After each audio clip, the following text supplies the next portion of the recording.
अस्सलाम वालेकुम नाज़रीन, प्रोग्राम सियासत और सच के साथ मैं हूं अरसलान खालिद। आज के प्रोग्राम में मैं चाहूँगा सबसे पहले इस वक्त जो चीफ़ इलेक्शन कमिश्नर और दीगर अरकान हैं इलेक्शन कमीशन के, उनके हवाले से सुप्रीम जुडिशल कौंसिल में शिकायत दायर की गई हैं और यकीनन बड़ा वाज़ेह है इस पर एक मौक़िफ़ जो कि रहा। और ये शिकायत सिर्फ चीफ़ इलेक्शन कमिश्नर नहीं बल्कि चीफ़ जस्टिस ऑफ पाकिस्तान के हवाले से भी हैं और वही सारा मामला जो कि 8 फरवरी के इंतखाबात का था कि किस तरह एक जमात को इंतखाबी निशान से महरूम किया गया और मौक़िफ़ अपनाया गया कि 12 करोड़ के करीब जो वोटर है वो इस सारे मामले से महरूम हुआ है, मुतासर हुआ है।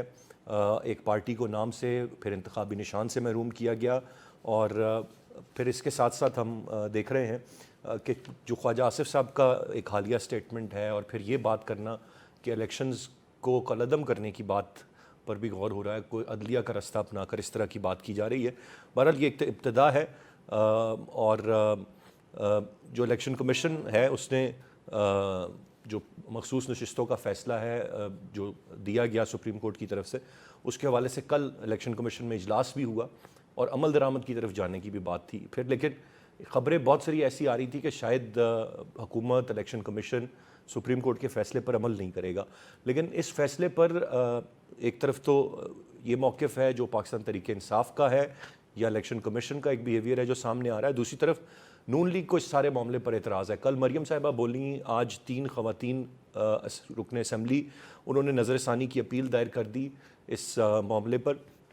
और नवाज शरीफ साहब का जो बयान सामने आया, उनका ये कहना है कि मुल्क के साथ अच्छा सलूक नहीं किया जा रहा, सड़क पर फिरते शख्स को कहा गया आओ इंसाफ देंगे। और ये मुख्तलिफ PMLN के लोग ये मौक़िफ़ अपना रहे हैं कि आइन में इसकी कोई गुंजाइश नहीं थी। जिस तरीके से ये पूरा का पूरा एक फ़ैसला दिया गया, फ्लोर क्रॉसिंग की इजाज़त दी जा रही है और कोई मिसाल इसकी नहीं मिलती और ये मांगा भी नहीं गया, ये बिन मांगा एक इंसाफ है जो उठाकर दे दिया गया। इसके पीछे क्या वजह है, क्या महरक़ात हैं, यकीनन नून लीग इस पर अपने तहफ़्फ़ुज़ात रखती है और इस पर सवाल उठा रही है और वो फिर यकीनन पाकिस्तान तहरीक इंसाफ बतौर जमात उस पर मुकम्मल तौर पर पाबंदी और उसके लीडरान पर आर्टिकल 6 के मुकदमात की बात करती है, जिस पर यकीनन पीपल्स पार्टी अब तक मुत्तफ़िक़ उनके साथ नहीं है। मुलाकातें हो रही हैं, एक और नशिस्त भी हुई, मुशावरत मज़ीद करने का फ़ैसला किया गया, लेकिन हतमी तौर पर पीपल्स पार्टी का क्या मौक़िफ़ होगा, ये सारा का सारा मामला अभी तक हमारे सामने नहीं आया। फिर अगर हम बानी PTI की बात करें, इमरान खान साहब की, तो जो गैर रस्मी गुफ्तगू उनकी सहाफ़ियों के साथ होती है, उसमें कुछ ख़बरें ये भी थीं कि पीपल्स पार्टी के साथ शायद PTI कुछ बात करेगी तरीक़े अदम एतमाद लाने के लिए, लेकिन उन्होंने उस बात की तरदीद की। उन्होंने कहा कि पीपल्स पार्टी और PMLN एक ही कुछ है, लिहाजा उनसे किसी सूरत बात नहीं होगी। और फिर जो एडहॉक जजेस जिनकी तैनाती है, तकर्रुरी है, उनको मुस्तरद करने का फ़ैसला और ये मामला ना आगे बढ़ाने की भी बात बानी PTI ने की है। मैं चाहूँगा जो पूरा का पूरा ये मंजरनामा है, सूरत हाल है, तफसील से इस पर आज के प्रोग्राम में हम बात करें। गेस्ट पार्टिसिपेंट्स का तारुफ कराता चलूँ। प्रोग्राम में हमें ज्वाइन कर रहे हैं इम्तियाज़ गुल साहब, सीनियर तज्ज़ियाकार हैं, बहुत शुक्रिया सर आपके वक्त का। अज़ीम चौधरी साहब सीनियर एनालिस्ट हमारे साथ, और इसार राना साहब भी सीनियर एनालिस्ट हैं, हमें प्रोग्राम में ज्वाइन कर रहे हैं। गुल साहब, गुफ्तगू का आगाज़ आपसे करते हुए, कितना सिग्निफिकेंट है ये चीफ़ इलेक्शन कमिश्नर के हवाले से सुप्रीम जुडिशल कौंसिल में जाना, और इस पर ये पाकिस्तान तहरीक इंसाफ के 3 अरकान हैं जिन्होंने ये शिकायत दाखिल की हैं। क्या समझते हैं आप, इसकी प्रोग्रेस किस तरफ आप जाते हुए देख रहे हैं? कुछ चीज़ें तब्दील होती हुई आपको नज़र आ रही हैं या महज ये एक कानूनी मामला है, इसको उठा लिया गया, शिकायत दायर कर ली गई लेकिन ज़्यादा सुनवाई ना हो पाए इन पर? देखिए, अभी तक तो ज़ाहिर यही किया गया था कि सारे कानूनी और आईनी मामलात हैं, और मैं तो उम्मीद ये करूँगा कि जो कुछ बन्नू में हो रहा है, जो कुछ गिलगित बल्तिस्तान में हो रहा है, बड़े मुतशद्दद वाक़यात हैं, जिस अंदाज़ में स्वात में बड़ी बेचैनी फैली हुई है, फिर मुल्क भर में जिस वक़्त जो लोगों का मूड है, उसको सामने रखते हुए वो रास्ता इख्तियार नहीं करेंगे चीफ़ जस्टिस और चीफ़ इलेक्शन कमिश्नर, वो रास्ता छोड़ देंगे जो अब तक उन्होंने इख्तियार किया हुआ था। वो रास्ता था कि किस तरीके से PTI को आपने इस तमाम मैदान से बाहर रखना है, और एक पार्टी को मैदान से बाहर रखने की कोशिश में आप देखिए कि मुल्क के अंदर कितनी बड़ी बेचैनी फैल गई है। इनको मैं उम्मीद है कि बहुत जल्द एहसास होगा कि जिस हाइब्रिड वॉर की ये बात कर रहे हैं, जो मैं समझता हूँ बिल्कुल पाकिस्तान को उस हाइब्रिड वॉर का या वॉरफेयर का सामना है, جس میں غیر ریاستی عناصر استعمال ہوتے ہیں حالات کو خراب کرنے کے لیے، کہ وہ غیر ریاستی عناصر ہائبرڈ وارفیئر کے طور پہ ہمارے ملک کے اس وقت جو بجلی زدہ، بجلی کے بلوں سے متاثرہ مہنگائی زدہ جو عوام ہے، ان کو اکسانے کی، مشتعل کرنے کی کوشش نہیں کریں گے۔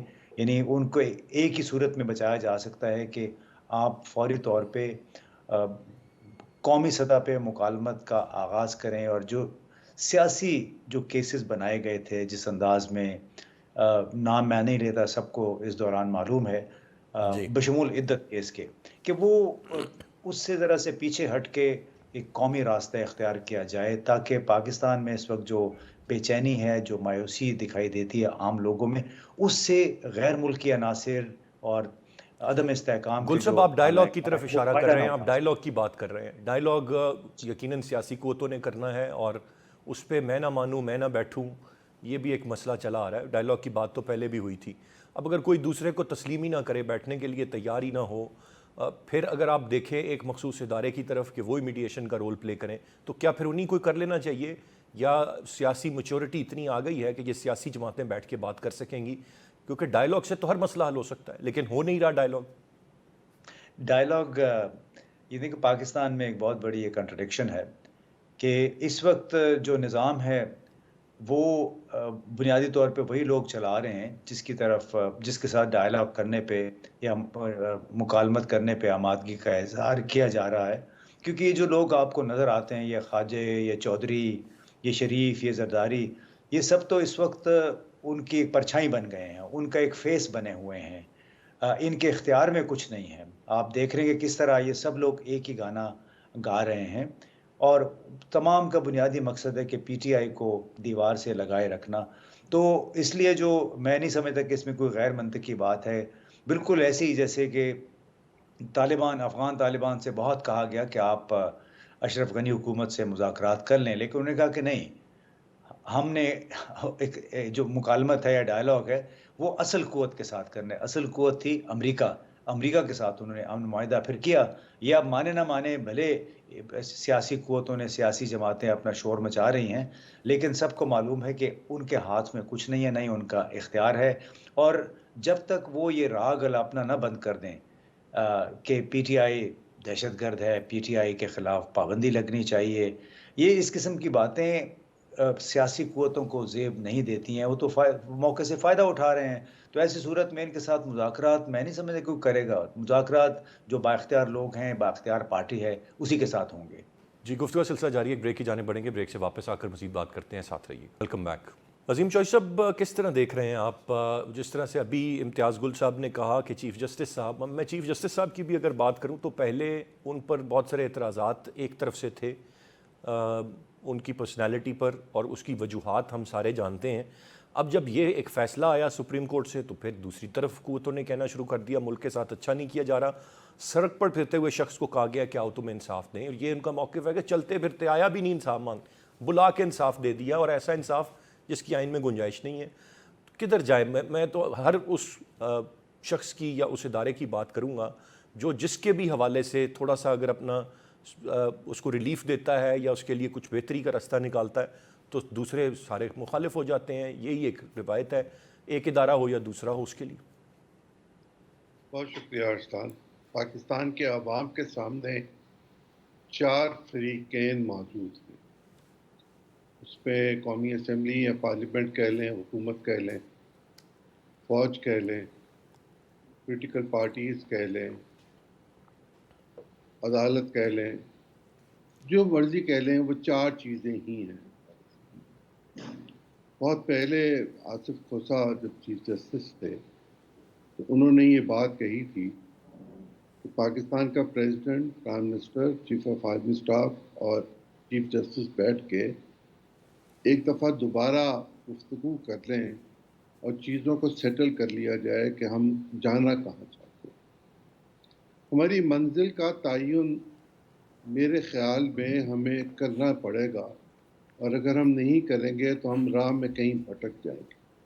ہم بھٹکنا شروع ہو چکے ہوئے ہیں، ہم بھول بھلائیوں میں ہیں، اور ان بھول بھلائیوں میں ابھی دیکھ رہا تھا अभी चंद लम्हे पहले मुझे किसी ने भेजा कि बांग्लादेश में ढाका में एक फौजी वैन रिवर्स की स्पीड पर, बहुत स्पीड पर लोगों को कुचलती हुई एक जगह जाके लग गई, और लोगों ने उन लोगों को जो उस वैन में बैठे हुए थे डंडों से इतना मारा कि शायद उनमें से कोई बचेगा नहीं।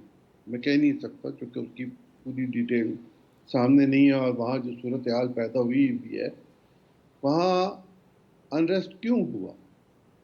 एक छोटे से मसले से नहीं, एक बड़े मसले से। एक मसले से पाकिस्तान में हर रोज एक नया मसला हमारे सामने आता है।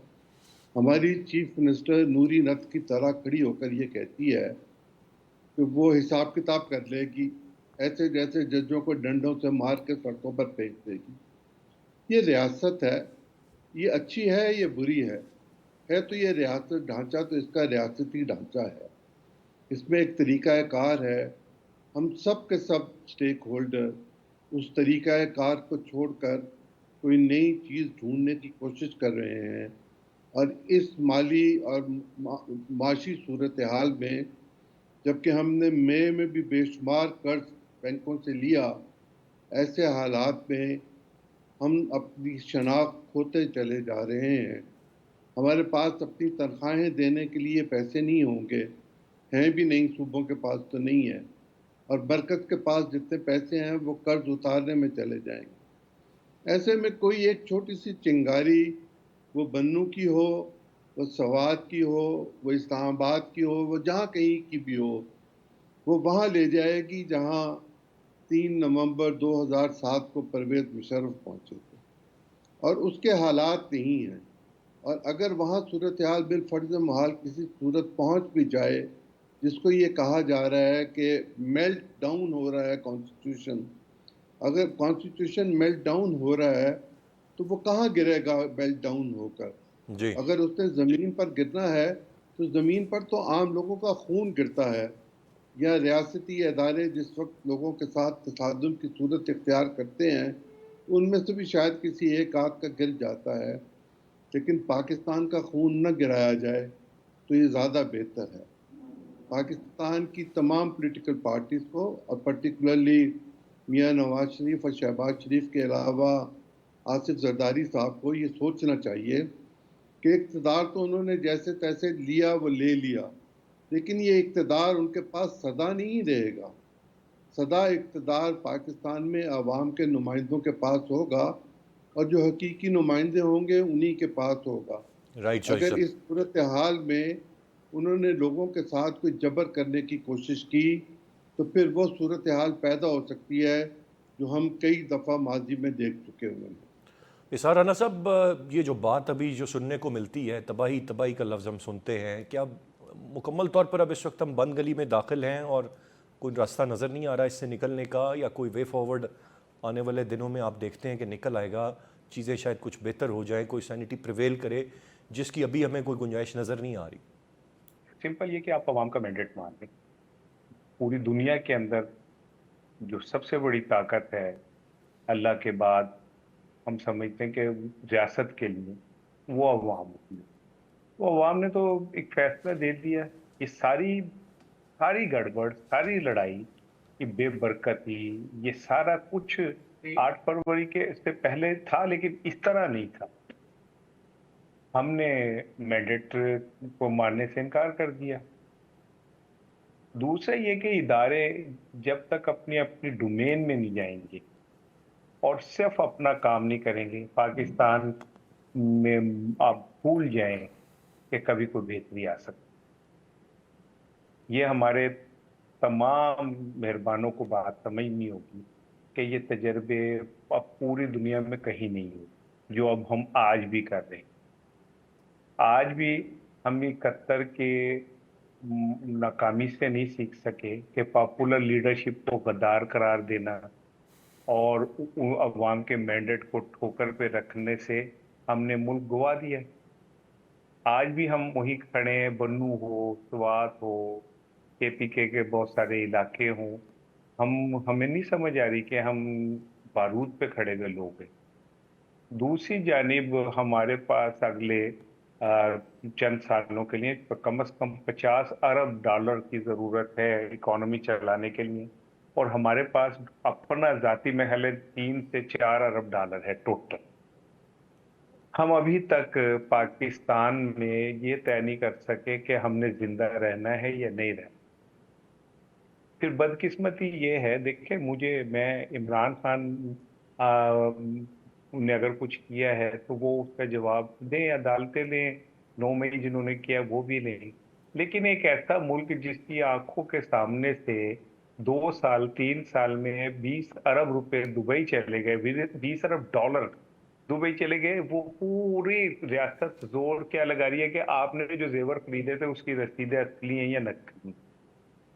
यानी वो हमसे तो कहीं बेहतर वो कबूतर है जो आंखें बंद करता है। हम तो आंखें खोल के अपनी मौत को आगे बढ़ते देख रहे हैं और हम उसके लिए कुछ नहीं कर रहे। और अफसोस इस बात की है कि हम आज तक, अब तक, किस लम्हे मौजूद तक जहाँ मैं बात कर रहा हूँ, हम पाकिस्तान को बचाने से ज्यादा इमरान को डुबोने पे जोर लगा रहे। तो क्या पूरी रियासत इमरान खान है, या पूरी रियासत के लिए सबसे बड़ा मसला इमरान खान है? और रही बात ये कि ये लीडरशिप जो आपने अभी इंट्रो में भी कहा कि ये मुज़ाकरा चाहते हैं, लेकिन कोई ये कहे कि मैं ना मानूं तो क्या हो। तो जिस दिन शहबाज शरीफ पार्लियामेंट में हाथ मिलाते हैं, अगले दिन इद्दत केस में इमरान खान के साथ वो हो जाता है, बाकायदा के पता चलता है कि जी लो ये हुआ है। तो जिस दिन इमरान खान की जमानतें होती है, 5-7 नए केसेस बन जाते हैं। तो क्या इन माहौल में सियासी कुव्वतें बैठ सकती हैं? आप अपना गुडविल जेस्चर जब तक नहीं देंगे, तब तक कैसे मुमकिन है कि कोई सियासी डायलॉग हो सके? और आखिरी बात ये जी कि अभी अजीम भाई कह रहे थे कि मरियम साहब नूरीनत की तरह नहीं, वो दारो नतनी थी, जो वो थी ना, वो जिसके डायलॉग खातून के बड़े मशहूर थे। लेकिन मेरा उनसे सिंपल सा सवाल है, मुझे ये बता दें कि आईनी हाथों से जजों से निपटा जाएगा तो क्या उनके गलों में कोई जंजीरें डाल के या कुछ डाल के उन्हें घसीटा जाएगा? जजों को फांसियां दी जाएंगी, कोड़े मारे जाएंगे जजों को? क्या होगा? अडयाला जेल में बंद कर दिया जाए आईनी हाथों से? जो लोग आज तक अब दहशत यकीनन गर्दों इसकी को तो नहीं राना निगल साहब वजाहत सके। वो खुद ही कर सकती हैं कि वो आनी हाथों से उनका क्या मतलब है, वो क्या नहीं, मैं तो करने एक का इरादा सहाफी हूँ रखती ना, हैं। मैं तो एक सहाफी हूँ, आपने तो और सवाल मैं कर तो दिया उस ना, आपका आईनी हाथ सवाल को तो पहुंच तलाश गया। करूंगा। जी ठीक है, मैं तो नहीं, मैं सवाल नहीं कर रहा, मैं अखज कर रहा हूँ। मैं सवाल नहीं कर रहा, मैं अखज कर रहा हूँ कि आईनी हाथों से आपने क्या अब इतनी मुराद वो होती है। खौफनाक मिसाल तस्वीर के तौर खींची है पे, जो आपने अखज़ किया है, उसकी इज्जत में आप जजेस हमारे हाँ, काबिल एहतराम है, हम तो इस तरह सोच भी नहीं सकते। सुन लें, एक ये मिनट, अगर मैं अब आप बहुत यहीं पे जी अरसलान एक मिनट रुक जाए प्लीज। जजेस काबिल एहतराम है, मैं भी एहतराम करता हूँ, लेकिन अगर जजेस की तौहीन अदालत मेरी बात से होगी तो जजेस अंधे हैं मरियम की बात सुनने के लिए? या जजेस के कानों में शीशा फेंक दिया गया कि मरियम की बात नहीं सुनेंगे वो, और मरियम की नहीं सुनेंगे और एक गरीब कमजोर सहाफी ठीक की सुन लेंगे? राना साहब, अरसलान फिर आपको खालिद पता है ना घबरा जोर जाएगा कहाँ कि, चलता है, फिर सबका छोड़े ना, अब तो इस फिर बात को चले आगे ना। बढ़ते हैं ना। मैं तो ऑन एयर कह रहा हूं भाई, मैं तो ऑन एयर कह रहा हूं, अगर जोर मुझ पे चलता है तो फिर जजिस चला लें यार, मुझे रगड़ दें, मुझे कुचल दें, मरियम को चुप कर कह दे तू तेरा नहीं तेरे साइया दा मुंह मार दे, इसलिए तेरी हर गल सुन लांगे सी, कमजोर ही सारा कहाँ ने सर तो उसे लाहौर से कुचल दे। तो इस्लामाबाद आके फिर पेशियां कैसे कहते हैं, आगे फिर बढ़ने आप दें राना कैसे साहब कहते हैं मुझे। कि ये इज्जत होगी? ठीक है सर, जी प्लीज। ठीक है सर, थैंक यू जी। गुफ्तगू का सिलसिला जारी है, एक ब्रेक की जाने बढ़ेंगे, ब्रेक से वापस आकर मज़ीद बात करते हैं, साथ रहिए। Welcome back. मैं ज़रा एक और चीज़ पर ज़रा राय ले लूँ इम्तियाज़ गुल साहब की, वक्त मेरे पास वैसे ही महदूद है। गुल साहब, मुझे ये बताइएगा, ये जो अब चीज़ें तब्दील हो रही हैं, राना साहब ने तो अखज़ भी किया, फिर इतना तफसील में गए अखज़ करके, ऐसा नक्शा खींचा कि खौफ आ गया।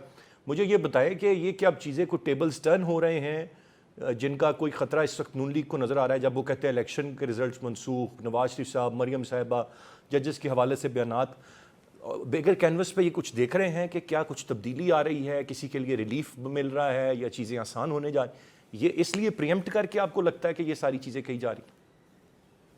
देखिए, मैं तो समझता हूँ कि हम अपना बहुत सारा वक्त ज़ाया करते हैं इन लोगों के नाम लेके, इनके ऊपर इनकी बातें करके। आप मुझे ये बताएं कि मरियम नवाज़ जिस नौइयत की तकरीरें करती हैं, کیا کسی صوبے کی وزیر اعلیٰ کو کسی مرکزی لیول کے رہنما کو یہ زیب دیتی ہیں؟ پھر نواز شریف صاحب نے جو کہا کہ سڑکوں پہ چلنے والوں کو مینڈیٹ دے دیا گیا ہے، ان کو کچھ احساس نہیں ہے کہ کہہ کیا رہے ہیں، کس زمانے میں یہ بات کر رہے ہیں؟ یعنی جو اطہر من اللہ، منصور علی شاہ، جسٹسز جتنے بھی ہیں، انہوں نے بار بار یہ کہا کہ ہم صرف آئینی بنیاد پہ، تکنیکی بنیاد پہ ان کیسوں کا فیصلہ نہیں کر سکتے ہیں، بلکہ ہمیں وہ حالات دیکھنے پڑیں گے جن حالات نے کی وجہ سے ہم یہاں پہ عدالت میں آج یہ ڈسکس کر رہے ہیں کہ بلے کا نشان کیوں لیا گیا اور یہ مخصوص نشستیں کیوں دی جائیں ان پارٹیوں کو جو کہ پہلے سے اخیرات میں کیوں دی جائیں۔ تو ان لوگوں کو اپنے لیے تو تمام اصول ضابطے یاد آتے ہیں، لیکن دوسروں کے لیے نہیں ہیں، اور یہ سمجھ نہیں پا رہے ہیں کہ پاکستان کا آج کا جو باشعور شہری ہے، میں کہہ رہا ہوں باشعور شہری جو بھی ہیں، رائٹ، لیفٹ، سینٹر، وہ ان کی باتیں ابھی سننے والا نہیں ہے نا، ان کی باتوں پہ یقین کرنے والا ہے۔ ان کو چونکہ تو آپ کو یاد ہی ہوگا کہ مریم تو خود کو کہتی بھی ہیں کہ ہم حکمران گھرانہ، ہمارا 3 دفعہ احتساب ہوا ہے۔ وہ بھئی احتساب ہوا ہے تو کسی وجہ سے ہوا، اور احتساب اگر ہوا بھی ہے تو پھر بھی آپ وزیر اعظم اور وزیر اعلیٰ بن گئے ہیں۔ یہ دراصل ایک کلک ہے مفادات کا، چاہے وہ پیپلز پارٹی ہے، پی ایم ایل این ہے، اس کے ساتھ پھر جمعیت علماء اسلام بھی ہے، آج کل مولانا بڑے جہادی بن رہے ہیں۔ تو میں بنیادی طور پہ کہتا ہوں کہ ٹیبلز ٹرن ہونے کے لیے اب ان لوگوں کا کچھ کہنا دینا ریلیونٹ نہیں رہا ہے۔ ٹھیک۔ حالات اتنے خراب ہیں پاکستان کے اندر اقتصادی طور پہ کہ ان کو تو احساس ہی نہیں ہے، تو 10 لاکھ کا، 20 لاکھ کا ایک جوڑا یہ پہنتی ہیں یہ خاتون، اور یہی حال دوسروں کا بھی ہے۔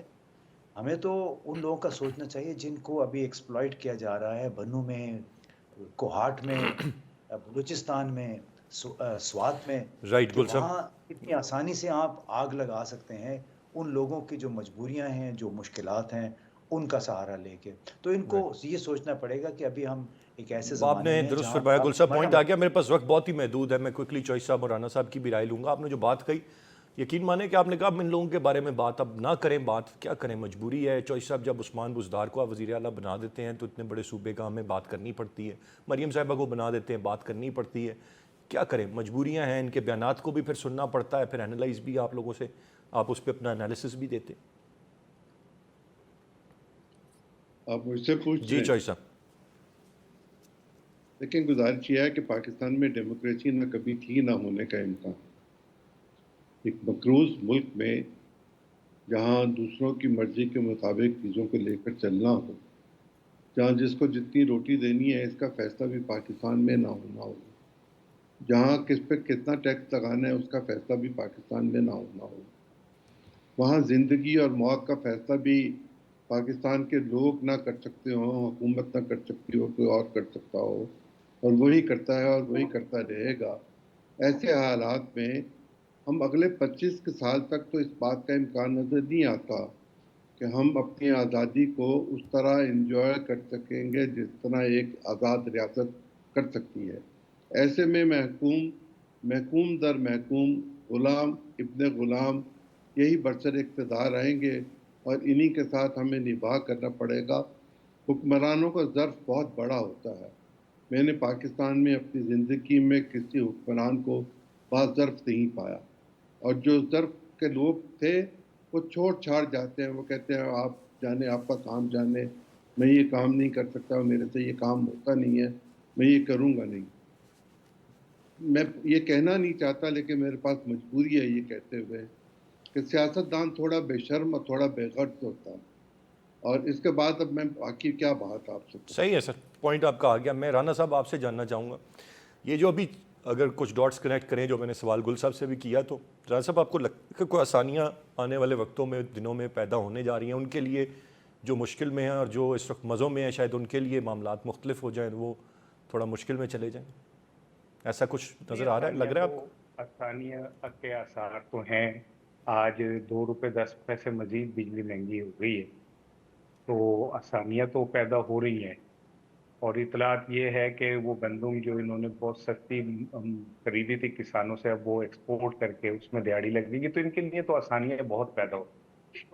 مجھے بڑا اعتراض ہے، ابھی وہ کہہ رہے تھے کہ 2 لاکھ کا جوڑا پہنتے ہیں، ایسا دل نہ دکھائیں، وہ 800 روپے کا جوڑا ہوتا ہے، اور عظما بخاری صاحبہ نے اس پہ باقاعدہ میڈیا میں کہا تھا کہ 800 روپے کا جوڑا مریم صاحبہ پہنتی ہیں. تو اتنے اچھے حکمران جو 800 کا جوڑا پہنتے ہوں، بارشوں میں پھرتے ہوں، پوچھتے ہوں پانی زیادہ کہاں کھڑا ہے، میں نے وہاں پہنچنا ہے، وہاں پہ میڈیا کو بلا لو، تو آسانیاں عوام کے لیے پیدا ہوں گی. لیکن مجھے نا ایک خوف یہ آ رہا ہے کہ یہ جو بنگلہ دیش میں جو کچھ ہوا ہے نا اور سری لنکا میں جو ہوا ہے، یہ آسانیاں اتنی نہ بڑھ جائیں کہ یہ جو بڑے بڑے محلوں میں اور بڑے بڑے محفوظ اس میں بیٹھے ہوئے لوگ ہیں نا، ان کے گریبانوں تک ہاتھ نہ پہنچ جائے. یہ میں کسی جذباتیت سے نہیں کہہ رہا، مجھے ایسا فیل ہو رہا ہے کہ پاکستان ایک اس وقت ایک والکانو ہے اور کسی ٹائم بھی پھٹ جائے گا، اور پھٹ گیا تو اس کے لاوے میں پتہ نہیں کیا کیا کچھ جل جائے اور کیا کیا اللہ نہ کچھ کرے. ہو جائے. یہ لوگوں کو جی نہیں، اللہ کرے، میں کہہ رہا ہوں اللہ کرے. ایک دفعہ گند، ایک دفعہ سر صفائی دعا ہو تو جائے. خیر کی میرے مانگنی بچوں چاہیے نے نا رانا صاحب. بھائی ارسلان سن لینا، جب ایک جسم کینسر زدہ ہو تو اس کے پہ کوئی پپی نہیں کی جاتی، جراحی کی جاتی ہے. اس کینسر کو نکال کے باہر پھینکا جاتا ہے، چاہے مریض کو کتنی بھی تکلیف ہو. اس کی بقا اس میں ہوتی ہے کہ اس کینسر کو کاٹ کے پھینک دیا جائے. وہ کینسر پورے جسم پہ پھیل چکا ہے. زمین، ہمارا پیر کا ناخن سے لے کے سر کے بال تک ہم لوگ مقروض نہیں ہیں، بک چکے ہیں. اب اور کیا رہ گیا یار ارسلان صاحب؟ میں نے اپنی لائف گزار دی، عظیم بھائی نے گزار دی، ہم سب نے گزار دی. تم جوان ہو یار، تم نے ابھی اس ملک میں زندگی گزارنی ہے. تو اور میں تم کو قسم دے کے کہتا ہوں کہ اگر آج تمہیں میں اپرچونٹی دوں تو اس ملک میں نہیں رہو گے. 1947 کے بعد سب سے بڑی ہجرت ہوئی ہے ان 3 سالوں میں. کم از کم 30 لاکھ لوگ پاکستانی چھوڑ کے گئے. اور دکھ اس بات کا ہے کہ اس میں ڈاکٹر تھے، انجینئر تھے، اس میں ہنرمند تھے. ہم پاکستان کو ہم نے کیا بنا دیا یار؟ ہمارے پڑوس میں انڈیا کے اندر ایک شادی ہوتی ہے تو اس پہ اتنے پیسہ خرچ ہو جاتے جتنی ہماری حکومت لوگوں کو ریلیف نہیں دے پاتی. پھر ہم کہتے ہیں انڈیا کے ساتھ ہم یوں کر دیں گے. بھائی بس کر دو یار. رائٹ رانا صاحب، ہمیں کس طرح سے آپ کا لگایا ہے پوائنٹ آ یار گیا. تم نے؟ میں تو خیر صرف یہی مطلب آپ نے جو مسائل کی نشاندہی کی اس پہ کوئی اعتراض نہیں، وہ مسائل ہمارے ہیں، زیادتی ہے، غلط ہے، سب کچھ ہے، لیکن امید بہتری کی اور دعا کی جا سکتی ہے، چاہے جس طرح بھی اس کا سلوشن نکلے. تینوں رسپیکٹیبل گیسٹ کا بہت شکریہ. آج کے پروگرام سے اتنی. ارسلان خالد کو اجازت دیجیے. اللہ نے